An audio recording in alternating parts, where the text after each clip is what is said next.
Messmer the Impaler is initially portrayed as a very stereotypical villain. He was the leader of an extremely violent religious crusade, a genocidal murderer who burned his enemies alive, a dangerous zealot who attempted to brutally purge everyone and everything he viewed as impure. Even his title, the Impaler, is an allusion to the historical Vlad the Impaler, a ruler who was so notorious for his cruelty and brutality that he served as an inspiration for Bram Stoker's Dracula. Impalement is a particularly horrific method of torture and execution in which the human body is penetrated by a stake, often in such a way as to not kill immediately. There are records of people living for days after being impaled and begging passers-by to finish them off. The stories are pretty brutal. So yeah, Messmer the Impaler, like his inspiration, is meant to be a scary guy.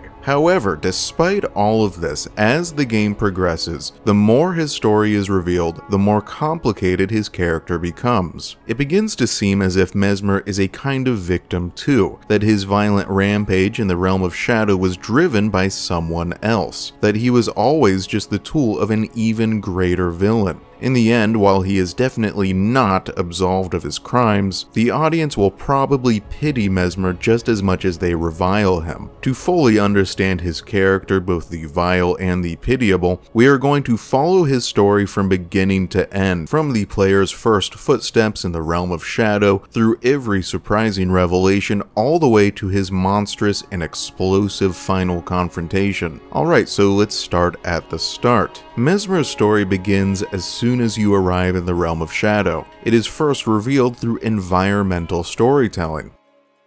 I've seen some people say that they felt that Messmer did not appear in the story enough, just 2 short cutscenes and a single boss fight. But his presence can be felt everywhere in this setting. There's so much story to uncover in the visual design here. This is the gravesite plain, a field filled with gravestones, so old they have begun to dissolve into spirits and fade away. Masses of gravestones are a common environmental design trope in From Software games. They are meant to symbolize a setting which has been overwhelmed, even suffocated by death, cities and kingdoms collapsing under the weight of the mass death that has occurred there. But we've never seen anything at the scale of the gravesite plain before. Here, the gravestones stretch all the way to the horizon, symbolizing an incredible amount of dying in this location. And Messmer is personally responsible for much of that death. He led the violent crusade which shattered this ancient kingdom, and the scars of that war can be seen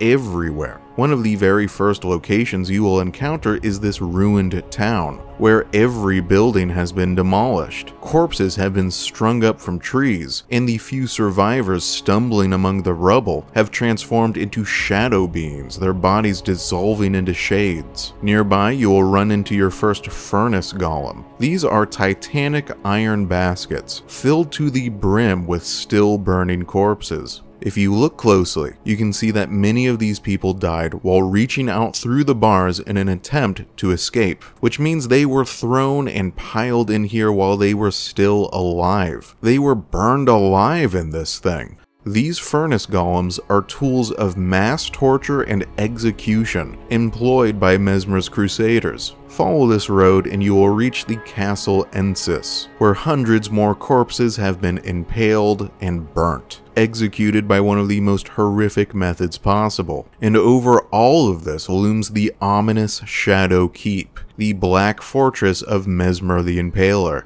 a classic evil villain lair. This is the sort of place where someone like Darth Vader or Sauron would go for vacation. If you follow this road in the other direction, you will arrive at the Belurat Tower settlement. The people of this land were called the Hornsent, and their civilization was concentrated around this tower. Notice the design of the architecture here. The old weathered stone, the classical statuary and friezes, reminiscent of Greco-Roman or even Persian ruins. I think the design of this tower was inspired by the mythological Tower of Babel. In that story, an arrogant group of humans build a tower tall enough to reach the heavens, so that, in their hubris, they can stand abreast with the gods themselves, which ultimately leads to disaster. According to the spiral tree seal, the Hornsent's white tower also stretched up into the sky high enough to reach the gods, and was so majestic that it inspired devotion even in the Erd Tree faithful.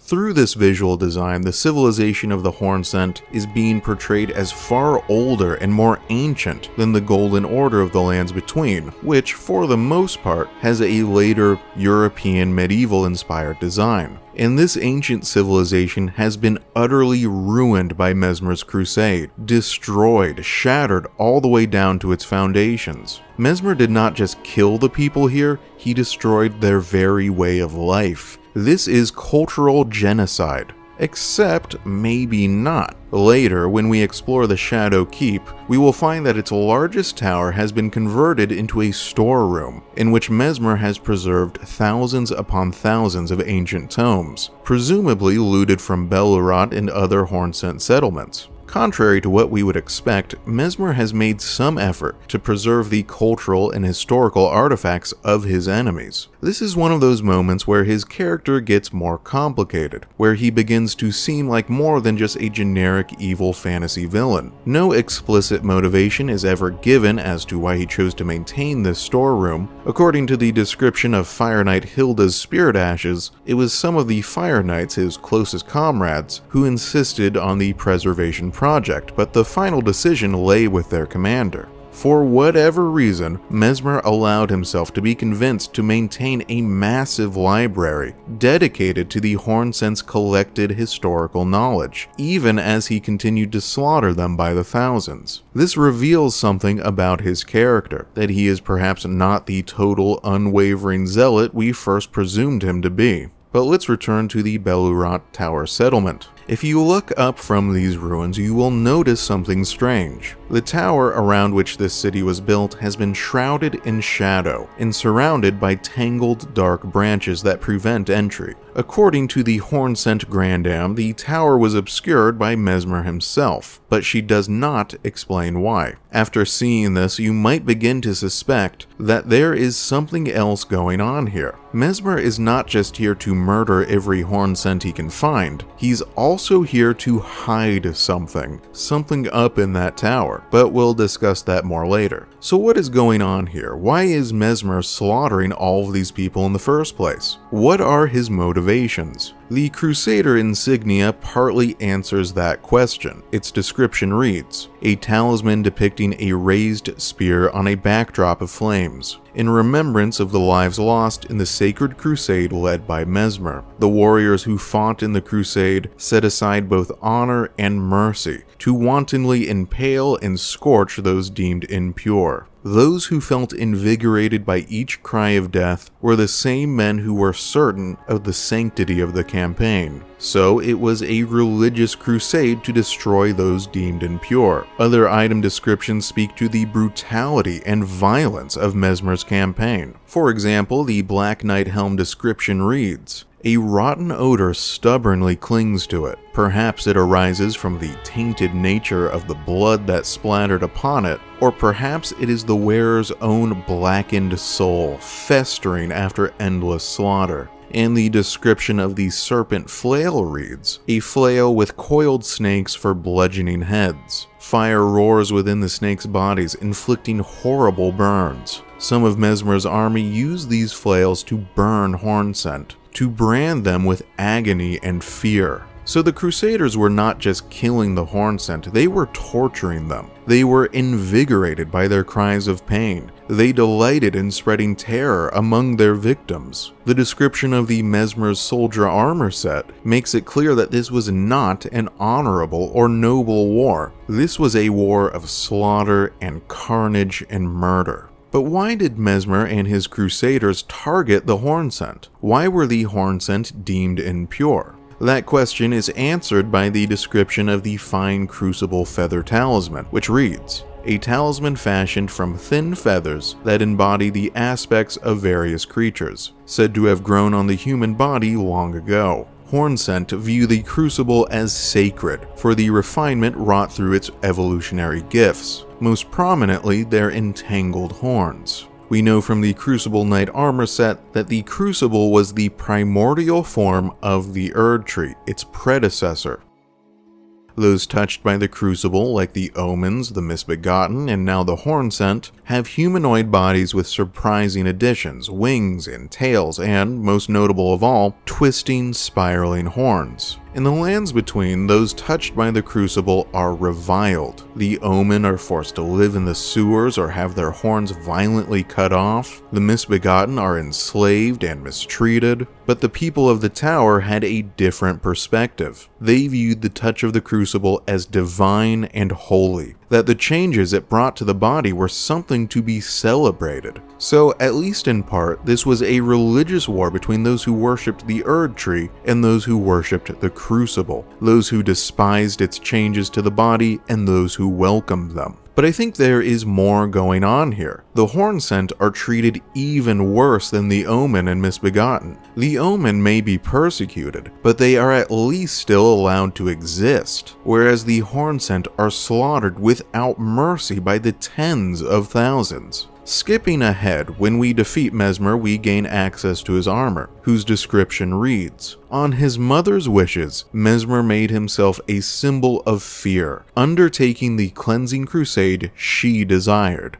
This makes it clear that this was really Queen Marika's crusade. Messmer was only ever acting under her orders. It is possible that the Hornsent are just seen as a greater threat than the Omen or Misbegotten. After all, they are an ancient, organized civilization, which was perhaps powerful enough to threaten Queen Marika's Golden Order. But I think she has a more personal reason for wishing for the annihilation of the Hornsent. To understand that reason, we need to talk about jars. Alright, so there are a lot of magical jars in the world of Elden Ring. For example, the warrior jars, which are sentient and capable of thought, feeling, and speech. The warrior jars are filled with the corpses of human warriors, and it is those corpses which give them their strength. In the realm of Shadow, jars are used by the Hornsent in a very different way. The jails of the Realm of Shadow are filled with jars, and you can find this phantom in one of them who is begging his captors not to put him inside a jar, that he'll do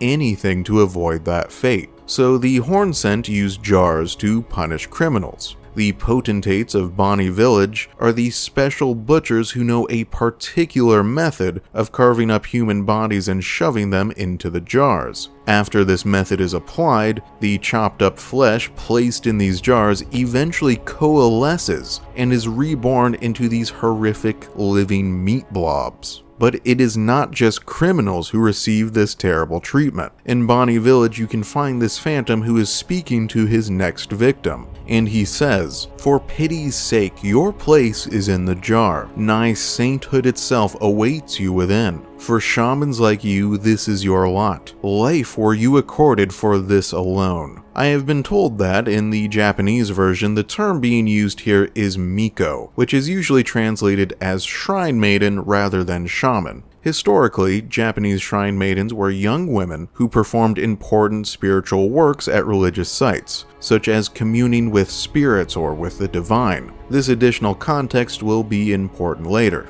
So, female shamans are another group of people who the Hornsent forced into jars, and a nearby item, the Tooth Whip, explains why. Its description reads, "Whip bestrewn with rotting, misshapen teeth, filthy and seething with disease. The teeth are embedded in the whip and dose the victim with deadly poison upon each strike. As the wounds ripen, they grow inflamed and ooze pus. The flesh of shamans was said to meld harmoniously with others." So the purpose of all of this is that the Hornsent, seemingly, believed that they could transform criminals into saints by carving up their bodies and shoving them into these magical jars in some sort of foul ritual performed by the Bonny Village butchers. The flesh of shamans facilitates this process because, for whatever reason, the Hornsent believed that the flesh of a shaman was capable of more readily merging with the flesh of others. The shaman flesh acts as a sort of binding agent within the jar, holding the whole concoction of criminal meat together. If you look closely at the model for the meat blobs, you'll notice that the center mass, upon which all the other flesh is melded, appears to be a female body. This is what is left of the shaman who is forced inside the jar. According to that previous item description, shamans were not simply killed, but first tortured, whipped until their flesh was malleable and soft. If you had the bad luck to be born a female shaman anywhere near Hornsent society, you were in for a very bad time. You could expect to be captured, tortured, and brutally mutilated without mercy, all to facilitate a bizarre ritual meant to grant saintly rebirth to criminals. Well, not so far away, in the hinterlands of the Realm of Shadow, we can find this village of shamans, which is completely empty, presumably because all of its residents were kidnapped and murdered by the Hornsent. Surprisingly, this village is defended by 2 Golden Order tree sentinels, and notably is only a short walk away from a finger ruin. In the village you can find 2 important relics. The first is the minor Erdtree incantation, whose description reads, "Secret incantation of Queen Marika, only the kindness of gold without order." Marika bathed the village of her home in gold, knowing full well that there was no one to heal. Second is the golden braid, whose description reads, "A braid of golden hair cut loose. Queen Marika's offering to the grandmother. What was her prayer, her wish, her confession? There is no one left to answer, and Marika never returned home again." This means that this village of shamans was her home, that Queen Marika was born a shrine maiden, that her kinsmen were taken and slaughtered by the Hornsent for their bizarre rituals. This changes our understanding of Messmer's crusade, not to mention Marika's entire character and backstory. She told him and his legions that this was a holy war for grace, for the sake of their beloved Erdtree, for the purity of their golden order. But in truth, this was a war of personal revenge. Marika was using Messmer as a tool to get revenge on the people who had destroyed her village. This is the true reason why she commanded the Crusaders to be so utterly vicious and brutal, as payback, recompense for past wrongs. Messmer was lied to and manipulated, along with all of the soldiers he commanded. They were not holy warriors at all. They were merely tools in their queen's ruthless quest for vengeance. This does not absolve Messmer or his crusaders. They are still responsible for their own actions and their own choices. But how might those choices have differed if they had been told the truth? Would they still have killed so many innocents? Would the slaughter have still included even the people who had nothing to do with what happened to Marika's village? Would Messmer have agreed to command the crusade in the first place? Would so many warriors have been willing to participate? Without Marika's deception, without her wrapping her revenge in the package of a holy war, it's possible that none of this would have happened. But what about that tower shrouded in shadow? What is Messmer hiding up there? At the top of the tower lies the Gate of Divinity, a place of tremendous power, the location where Marika ascended to godhood, where Mikola plans to become a god himself. On the one hand, it is definitely practical to hide this site of power from any potential enemies. Marika would not want anyone to follow in her footsteps and become powerful enough to challenge her. On the other hand, I think Messmer is hiding something that is embarrassing to Marika here. Something she would prefer to be forgotten, lost to history. Messmer's remembrance mentions an original sin. The Hornsent Grandam talks about a betrayal. The Gate of Divinity itself consists of the petrified corpses of thousands upon thousands of Hornsent. I think that, in order to become a god, Marika did something very, very wrong at the top of the tower. There was a lie, a deceit, a betrayal, the slaughtering of thousands of innocents, something that would change her people's perception of her and her godhood, and so her son keeps it hidden for her. I will discuss Marika's actions at the Gate of Divinity in more detail when I do a full video on her character. For now, let's stay focused on Messmer's story. In all of his actions, from leading the crusade to destroying the Hornsent civilization to shrouding their tower in shadow, he was acting according to Marika's wishes, serving his mother's interests, doing everything for her. And how did Marika reward him for his faithful service and devotion? Well, apparently she abandoned him. According to the description of the Blessing of Marika consumable, she once created several special healing physics for her son, but never will again. A phantom in Castle Ensis pleads with Marika to embrace her child, to give them a sign to let the long holy war finally end. Another phantom in the Shadow Keep despairs, saying that it can't be true. Such a thing is utterly inconceivable. We have not been abandoned. Messmer is the son of Queen Marika. Her grace would never abandon her own flesh and blood. And yet, despite this soldier's disbelief and despite her son's victory, she never called Messmer or his armies home. In fact, the Fire Knights loyal to him were shunned and driven from their homes, never to return. The Crusaders have been forsaken by the Golden Order which sent them here in the first place. This is where the audience will begin to feel some pity for Messmer. Sure, he is a monster, but he is his mother's monster. He is only as foul as she wished for him to become. For her to then abandon him is cruel and unjust. We'll discuss why she abandoned her son in more detail later. For now, let's talk more about the loyalty of the Fire Knights. The Fire Knight's helm item description reads, each and every knight hailed from a renowned family of the Erd Tree's upper echelons, but were shunned and chased from their homes after pledging allegiance to Messmer as their master. And the Fire Knight's armor item description reads, armor of the Fire Knights under Messmer the Impaler's personal command, distinguished by its red cape and twin golden snakes which adorn the neck. These were the only ones who truly knew Messmer, his flames like serpents, the painful fate that accompanied his accursed form.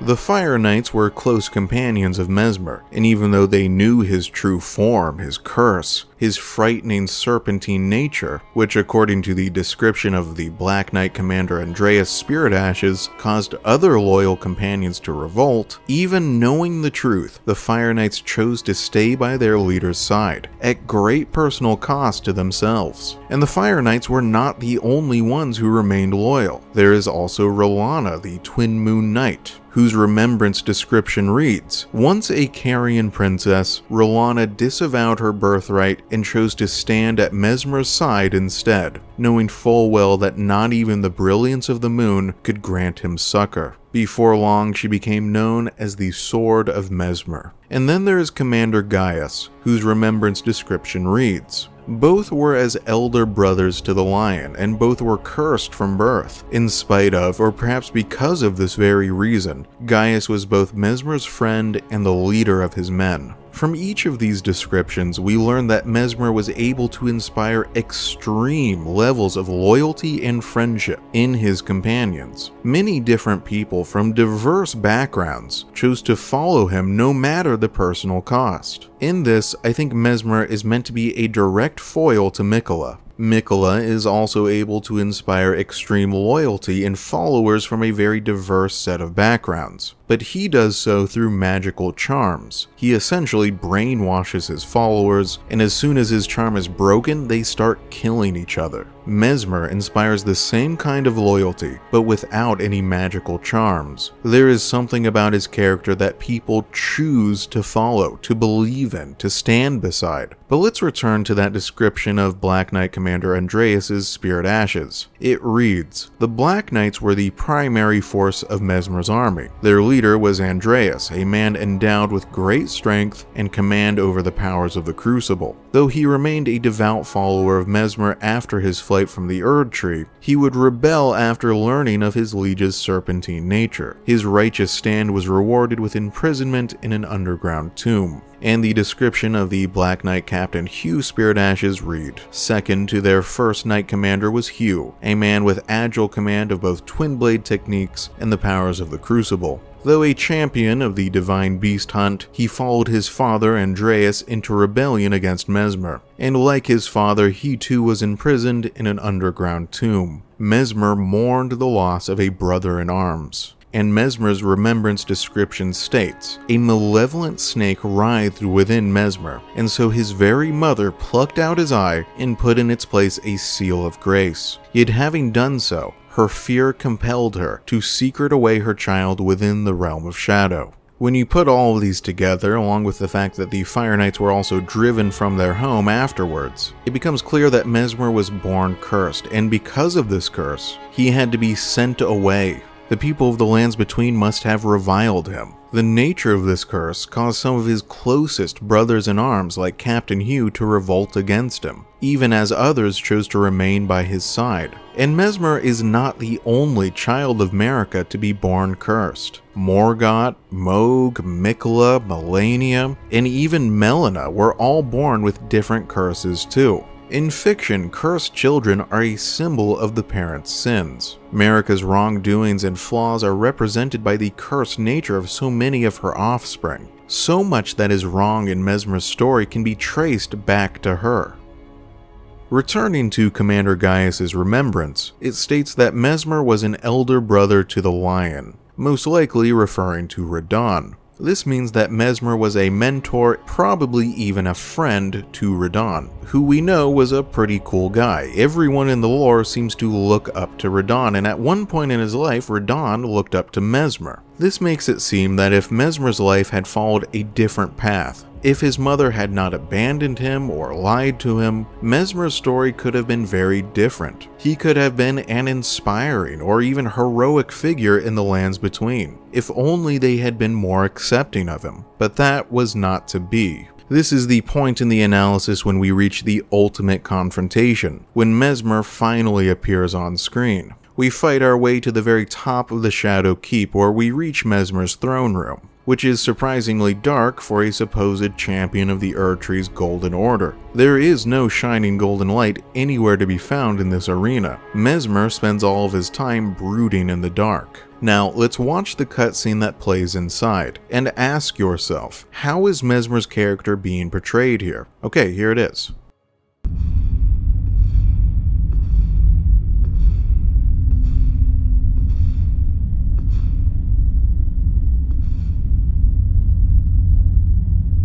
Mongrel intruder.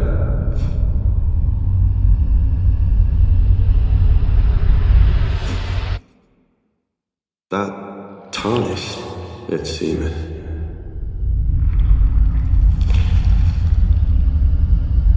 Mother, wouldst thou truly lordship sanction in one so bereft of light?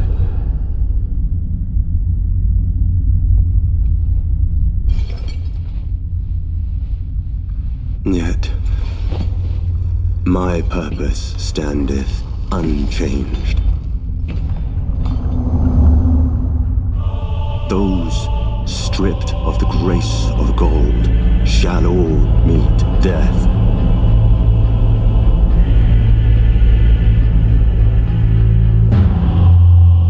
In the embrace of Messmer's flame.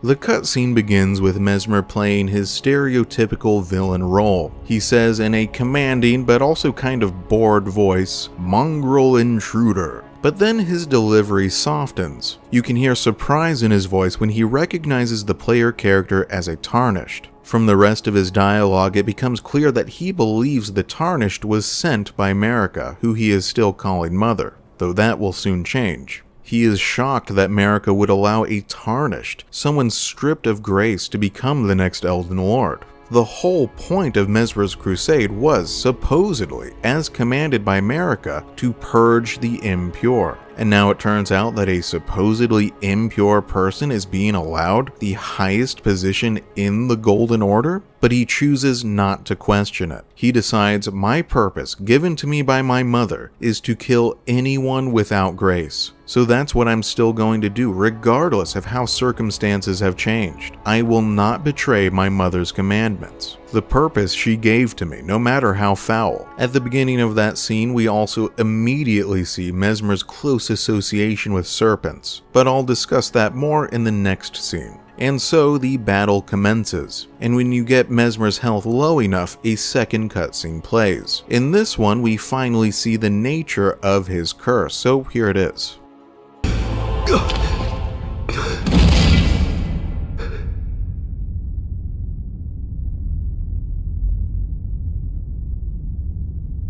I will not suffer.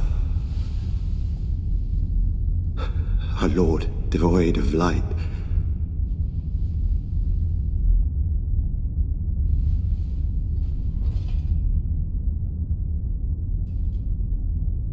no, Mother, forgive me.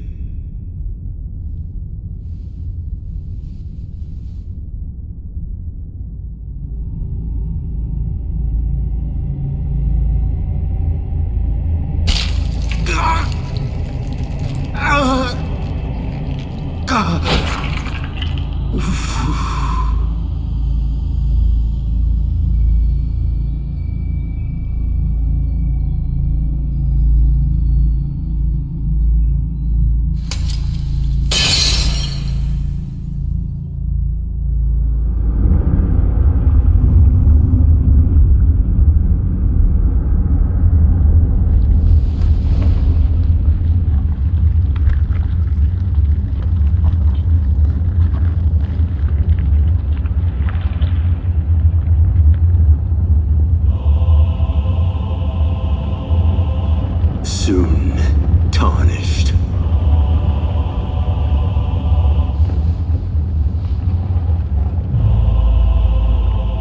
Wilt thou be taken in the jaws of the abyssal serpent, shorn of light? Here it is revealed that there is a fundamental hypocrisy in Messmer's crusade. He has spent a lifetime slaughtering those deemed impure by the Golden Order, but he himself was hiding an even greater, even more hideous impurity deep inside his body all along. He was born with a base serpent rooted deep inside his flesh, entwined with his very soul, impossible to remove. That is the true nature of his curse. So let's talk about the symbolism of serpents in fiction. Snakes are almost always meant to represent something negative, something foul, but exactly what they are representing changes depending on the context. What I'm trying to explain is that the serpent inside Messmer's body is symbolizing something different than the serpent that devoured Rykard. These are two different stories using the same kind of symbol to represent two different ideas. Rykard's serpent, more than anything else, symbolized greed, a serpent that devoured more and more and more, growing larger and larger and larger, until one day it would devour the entire world. Rykard's submission to the serpent was a form of blasphemy,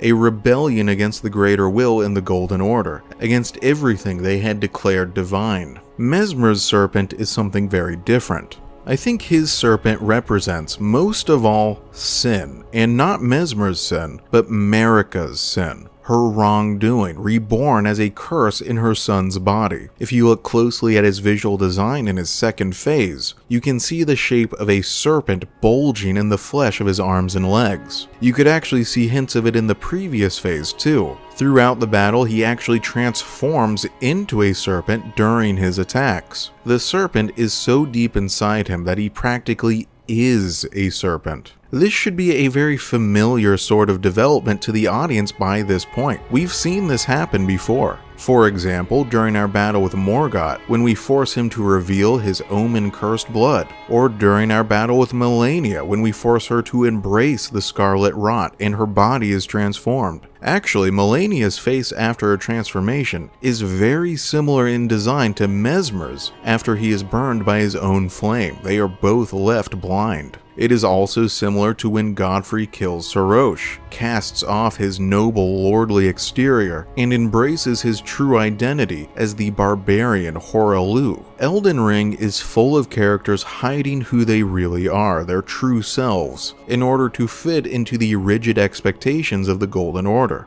Messmer is not unique by doing this, but he is perhaps unique in his motivation. He is hiding who he truly is specifically to please his mother, to be the child she wants him to be. After all, she was the one that placed that sealing eye in his skull to obscure the serpent within. Look at his dialogue in this scene, how he speaks to Marika. He still calls her mother. He apologizes to her before removing the seal, before revealing his true self as if he is embarrassing her or disappointing her. He is still doing everything for her, even now. I think there is an element of deep self-hatred in Messmer's dialogue. He will not suffer a lord devoid of light, but he is literally a lord devoid of light. He will burn those stripped of grace, but he just stripped himself of grace, if he ever truly possessed any to begin with. This is similar to Morgott's self-hatred. He loathed his cursed omen blood. The Golden Order has caused these characters to believe that their true selves are base and wrong,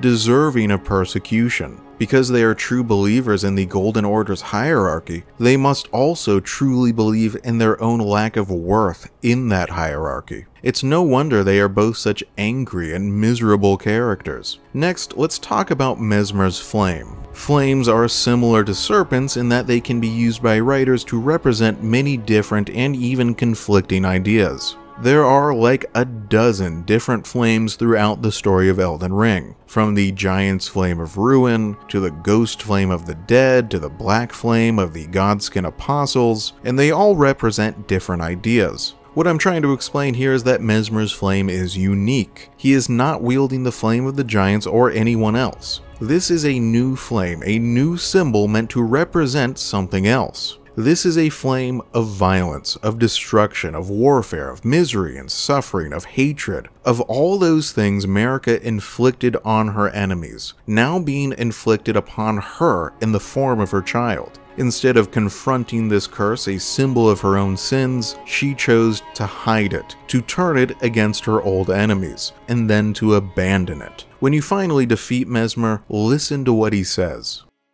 Mother. Marika, a curse upon thee.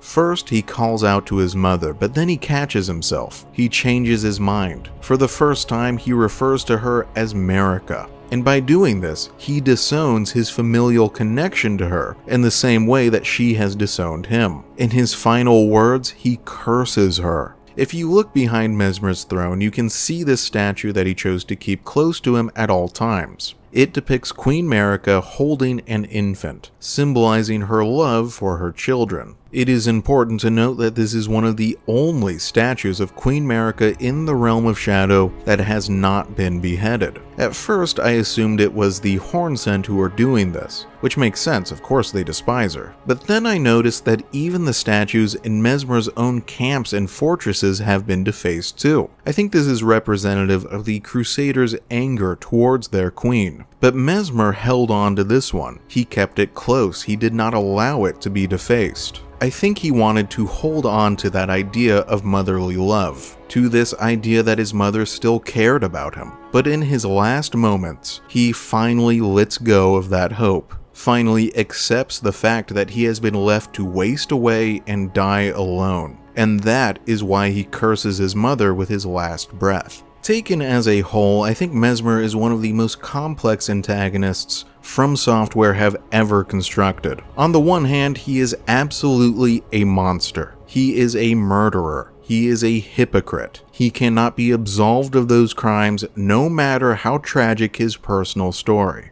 But on the other hand, there are all these hints of something noble and honorable within him. The preservation of cultural and historical knowledge in the storeroom. The incredible loyalty he inspired in such a diverse cast of characters who were willing to make sacrifices on his behalf. His relationship with General Radon, his devotion to his mother. In the end, it becomes clear that the true villain in Messmer's story is not Messmer himself, but Queen Marika. His curse is her curse, and because she could not face that, she cast him away, lied to him, manipulated him, and finally abandoned him to his fate. Without her deceit or her zealotry, Messmer might have lived a noble life. He could have been an inspiring leader of the lands between. He may have held the strength to become the next lord of this land, and if so, I think he would have ruled with dignity. To end this video, I want to take another look at the description for Messmer's armor, because it includes this quotation: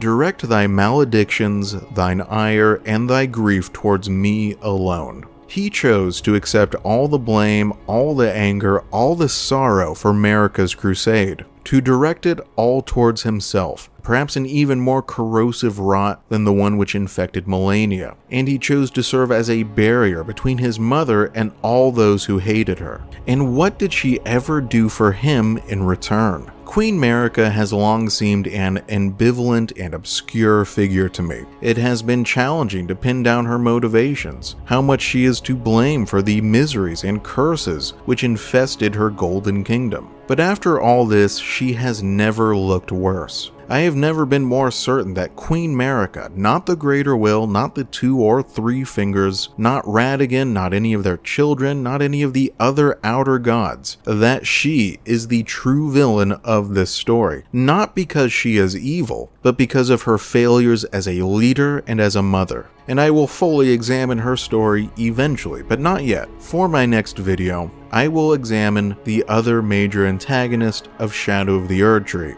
a character who is, in many ways, a foil to not only Messmer, but to Queen Marika as well. Next time, we are going to look at Mikola the Kind, and the world he tries to establish to supplant his mother's.